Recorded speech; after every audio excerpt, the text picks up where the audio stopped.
Welcome to journalist TV news. రాష్ట్రంలో రైతుల పరిస్థితి దారుణంగా ఉంది. ధాన్యం కొనుగోలు జరగడం లేదని బీఆర్ఎస్ వర్కింగ్ ప్రెసిడెంట్ కేటీఆర్ ఆరోపించారు.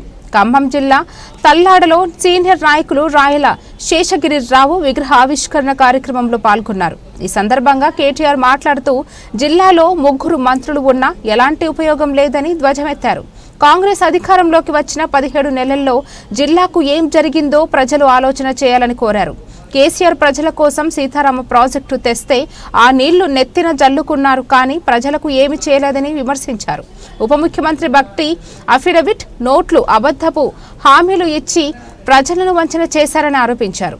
ఎన్నికల సమయంలో ఇచ్చిన హామీలను 100 రోజుల్లో చేస్తామని ఊకతంపుడు ఉపన్యాసాలు ఇచ్చారని ధ్వజమెత్తారు. కేసీఆర్ కిట్ అనే పథకం అద్భుతమైన పథకమని కాంగ్రెస్ వచ్చాక ఆ పథకం ఎత్తేశారని విమర్శించారు. రైతు బంధు గురించి ఆనాడు 2 పంటలకు ఇస్తావా అని అడిగినా రేవంత్ నేడు ఒక్క పంటకి కూడా ఇవ్వడం లేదని ఎద్దేవా చేశారు. రైతు రుణమాఫీ లేదని సాది ముబారక్ రావడం లేదన్నారు. వాళ్ళు చెప్పిన ఏ హామీ అయినా నెరవేర్చారని ప్రశ్నించారు. మార్పు కావాలని మాయమాటలు చెప్పిన కాంగ్రెస్ పార్టీకి ఓటేశారని, కాంగ్రెస్ను నమ్మి మంచి నాయకులను ఓడగొట్టారని తెలిపారు. 10 ఏళ్ల పాలన చేసిన కేసీఆర్ను కాదని కాంగ్రెస్ విసిరిన అందమైన వలలో ప్రజలు చిక్కుకున్నారని పేర్కొన్నారు. 6 గ్యారంటీలు కాకుండా 420 హామీలు ఇచ్చారని విమర్శించారు. తన జీవితంలో చాలా మంది ముఖ్యమంత్రులను చూశానని, ఎవరు కూడా రేవంత్ రెడ్డిలాగా దివాలా కోరు మాటలు మాట్లాడలేదని దుయ్యబట్టారు. ఢిల్లీకి పోతే దొంగలాగా చూస్తున్నారంటున్నారు రేవంత్. దొంగను దొంగలాగే చూస్తారు కదా అని ఎద్దేవా చేశారు. ఢిల్లీలో అపాయింట్మెంట్ కూడా ఇవ్వడం లేదని, అపాయింట్మెంట్ ఇస్తే చెప్పులు ఎత్తుకుపోతాడని ఇవ్వడం లేదన్నారు. జూన్ జూలైలో స్థానిక సంస్థలు ఎన్నికలు పెడతారని తెలుస్తుంది. ప్రతి ఒక్క ప్రజాప్రతినిధి ప్రజల్లో ఉండాలని సూచించారు. రాబోయే రోజుల్లో మన ఇంటి పార్టీ, మన తెలంగాణ పార్టీని ఆశీర్వదించాలని కోరారు. కార్యక్రమంలో జిల్లా అధ్యక్షుడు తాతా మధుసూదన్, పార్లమెంటు సభ్యులు వద్ది రాజు, రవిచంద్ర, మాజీ మంత్రి పువ్వాడ అజయ్ కుమార్, మాజీ ఎమ్మెల్యే సండ్ర వెంకట వీరయ్య, మెచ్చా నాగేశ్వరరావు, కొండబాల కోటేశ్వరరావు తదితరులు పాల్గొన్నారు.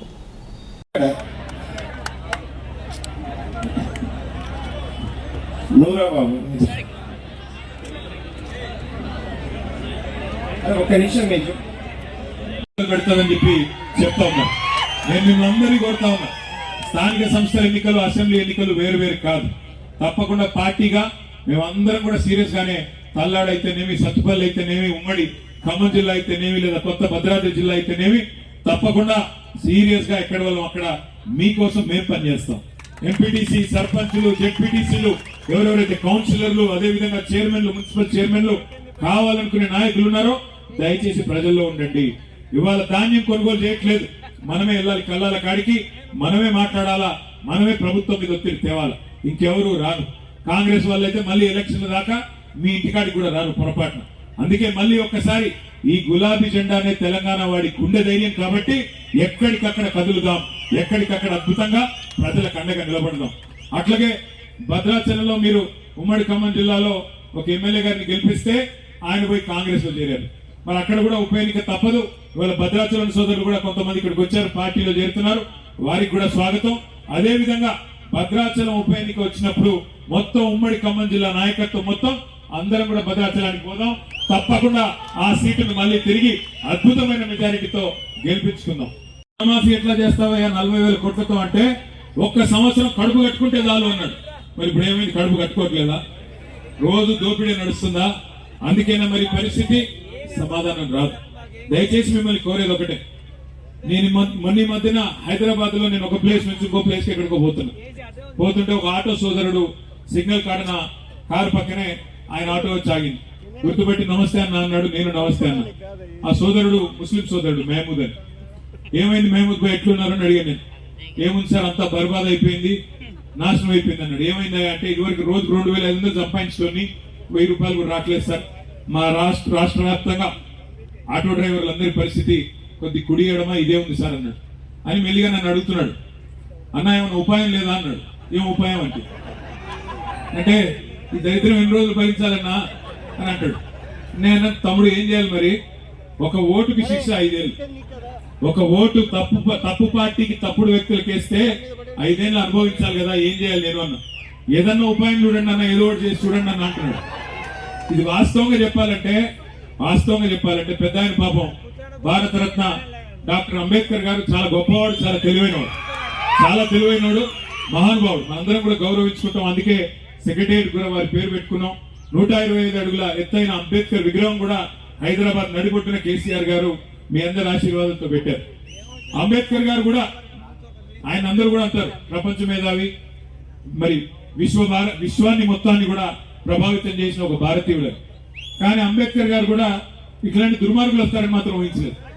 ఎందుకంటే 420 హామీలు ఇచ్చి గద్దెనెక్కిన వాళ్ళని దించాలంటే 5 ఏళ్ల పాటు ఇంకో మార్గం లేదు. 5 ఏళ్ళు ఎదురు చూడాల్సిందే. రీకాల్ వ్యవస్థ లేదు. ఎన్నుకున్న గవర్నమెంట్ ని తిరిగి రీకాల్ చేసే అధికారం ప్రజలకి లేదు.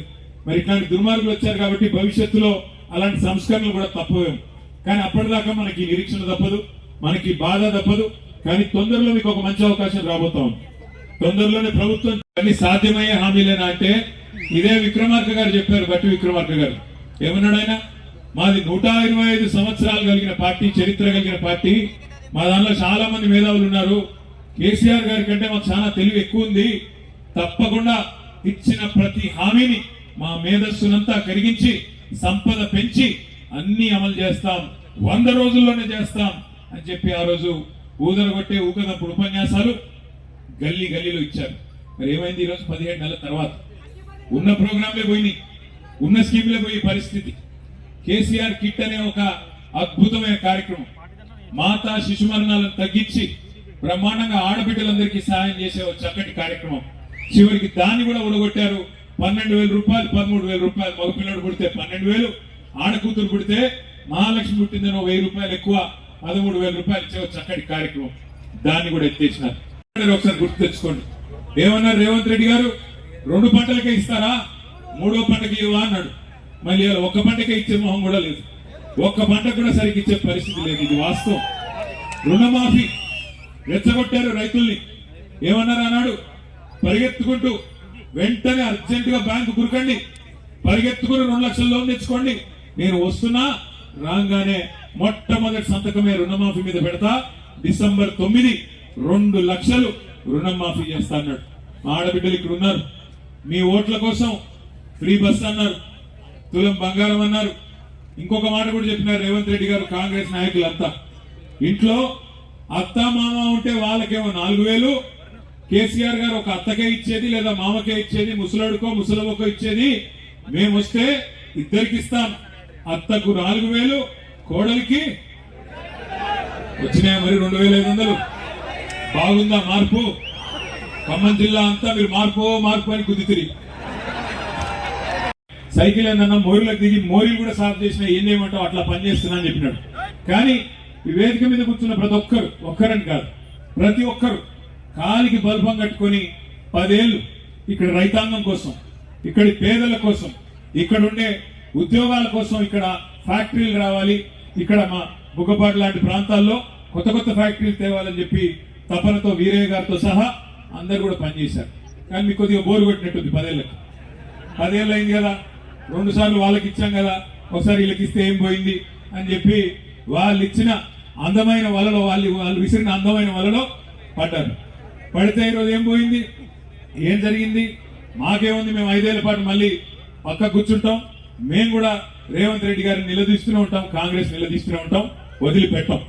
6 గ్యారంటీలు 100 రోజులు అనే డైలాగులు ఏవైతే కాంగ్రెస్ వాళ్ళు కొట్టారో వాటి విషయంలో వదిలే సమస్య లేదు. ఒక 6 గ్యారంటీలే కాదు, 420 హామీలు ఇచ్చారు. 420 హామీలు, 420 హామీలు, 420 హామీలు ఇచ్చారు. ఏ ఒక్కటి కూడా వదిలిపెట్టాం, అడుగుతూనే ఉంటాం. అసెంబ్లీ అయితే అసెంబ్లీలో లేదా బహిరంగ వేదికల ద్వారా అడుగుతూనే ఉంటాం. కానీ ఆశ్చర్యం ఏమనిపిస్తుందంటే, నేను కూడా ఇప్పుడు నాకు 48-49 ఏళ్ళు, చాలా మంది ముఖ్యమంత్రులు చూశాను. ఎన్టీ రామారావు గారి నుంచి మొదలు పెడితే ఇప్పుడు రేవంత్ రెడ్డి గారి దాకా నేను చాలా మంది చూస్తా వచ్చిన, చిన్నప్పటి నుంచి ఇప్పుడు దాకా. కానీ నాకు గుర్తున్నంత వరకు ఏ ముఖ్యమంత్రి కూడా రేవంత్ రెడ్డి గారు మాట్లాడిన దివాలాకోర్ మాటలు మాత్రం మాట్లాడు. ఆయన ఏమంటున్నాడు విన్నారా మీరు? నిన్నగాక మొన్న ఏమయ్యా రేవంత్ రెడ్డి గారు 420 హామీలు ఇచ్చినావు, అవన్నీ హామీలు ఇస్తేనే కదా ప్రజలు ఓట్లేసింది, పేద ప్రజలు ఎదురు చూస్తున్నారు, ఎప్పుడు మొదలు పెడతావయ్యా పథకాలు అంటే ఆయన నిన్న చెప్తున్నాడు ఢిల్లీకి పోతేనంట దొంగలాగా చూస్తున్నారట. నాకు నిలవక అడుగుతా, దొంగను దొంగలా కాకపోతే ఎట్లా చూస్తారా నాకు అర్థం కాదు. దొంగను దొంగలాగానే చూస్తారు. రెండోది ఇంకా నికృష్టంగా మాట్లాడాడు. ఒక ముఖ్యమంత్రి స్థాయిలో వ్యక్తి మాట్లాడొచ్చు అట్లా తన రాష్ట్రం గురించి? తెలంగాణ నుంచి ఈయన గారు పోతేనంట అక్కడ అపాయింట్మెంట్ ఇవ్వడం లేదంట. అట్లా మాత్రమే కాదు, అపాయింట్మెంట్ ఇస్తే వీడొచ్చి చెప్పులు ఎత్తుకపోతాడేమో భయపడుతున్నారంట. చెప్పులు ఎత్తుకపోతున్నాడంటే ఏం చెప్పాలని, గుళ్ళో కూడా ఈ మధ్య చెప్పులు ఎత్తుకుపోవట్లేదు. అట్లాంటిది రేవంత్ రెడ్డిని చూస్తే మాత్రం చెప్పులు ఎత్తుకుపోయేటోళ్ళ కనబడుతున్నాడండి ఢిల్లీ వాళ్ళు. దయచేసి ఆలోచించండి. ఇంకా ఉల్టా బెదిరిస్తున్నాడు. మన ఇంటి పార్టీ, మన తెలంగాణ పార్టీ ఈ గులాబీ జెండాను తప్పకుండా భవిష్యత్తులో ఆశీర్వదిస్తారని మనసారా విశ్వసిస్తూ పేరు పేరున అందరికీ నమస్కారాలు, ధన్యవాదాలు. జై తెలంగాణ.